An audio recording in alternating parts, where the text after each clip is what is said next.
After some major airlines put an end to shipping big game trophies, more are joining the ban. United and Air Canada joined Delta and American in banning the transportation of certain big game trophies.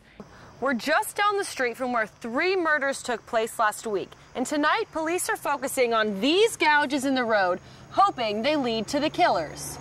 After a 3-hour-long standoff in this apartment building, most residents can return home, but one of them who lives just up those stairs came back to a complete disaster. Just 1 month cancer-free, Kansas City Chief Safety Eric Berry is officially cleared to practice with the team, and his story has become an inspiration to one local man who is still fighting the exact same cancer. This bridge in Excelsior Springs is just one that has been closed in this area. Earlier today, water was gushing over this rail through these holes, and you can still see some of the debris that the flood has left. Neighbors say this is the highest Fishing River has been since the flood of '93.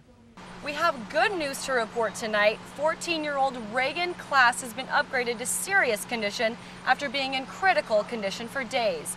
Reagan and her mother were shot inside their own home last Tuesday morning. Now, it's been a week since this all happened, and there have been lots of twists and turns with the investigation, so let's review.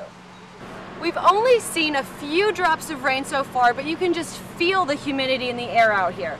We'll be out with Storm Tracker 9 all night to keep you updated as the evening progresses. In Lee Summit, Missouri, I'm Megan Miller. What started in a nearby apartment complex ended in these woods behind me. Now, neighbors are very shaken up tonight, and police have been busy at 3 different crime scenes, all for one shooting. But this is where Harry lives. Harry the Chow Chow moved into the KC Pet Project on Sunday. Oh, he had an owner. Yeah. Okay. Yeah. He was living in a backyard. So. A neighbor reported Harry's case to animal control after noticing his heavy matted fur and malnourishment.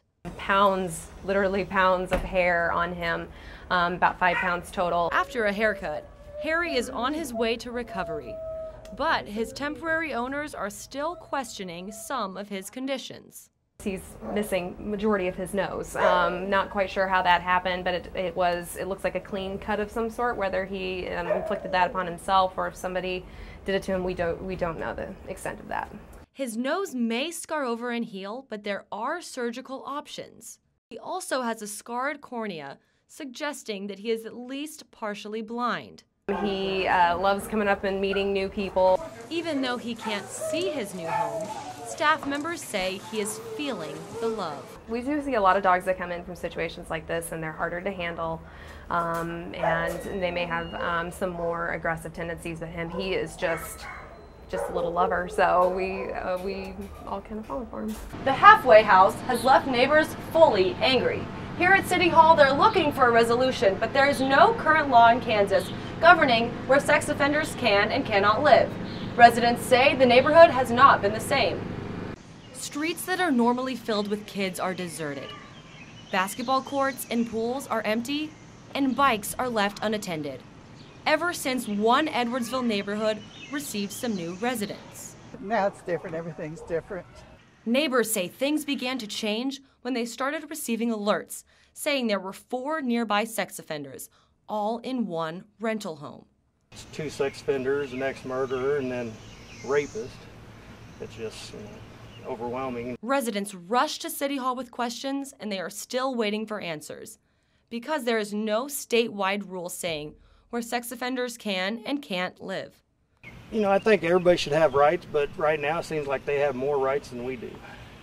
And I think that's a little unfair. While the city is still looking for a resolution, people are making changes to their daily routines.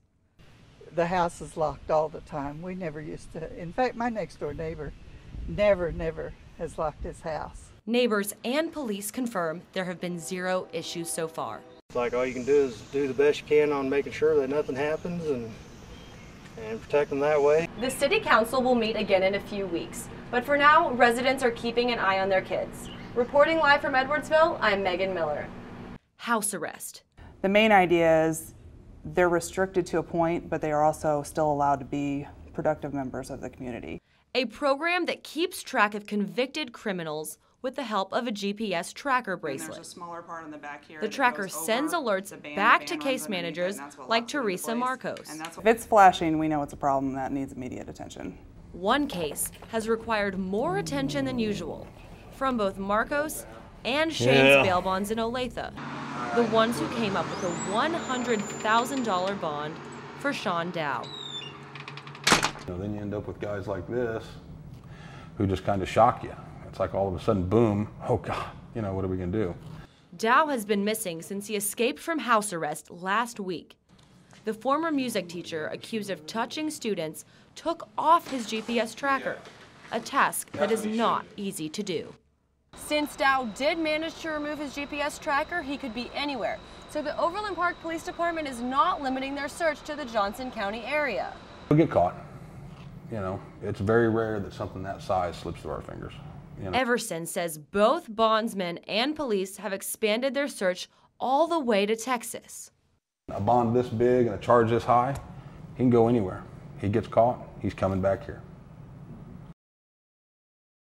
So let's hear some examples. This furry classroom guest is helping Wayside Waifs send a positive message. No more bullying.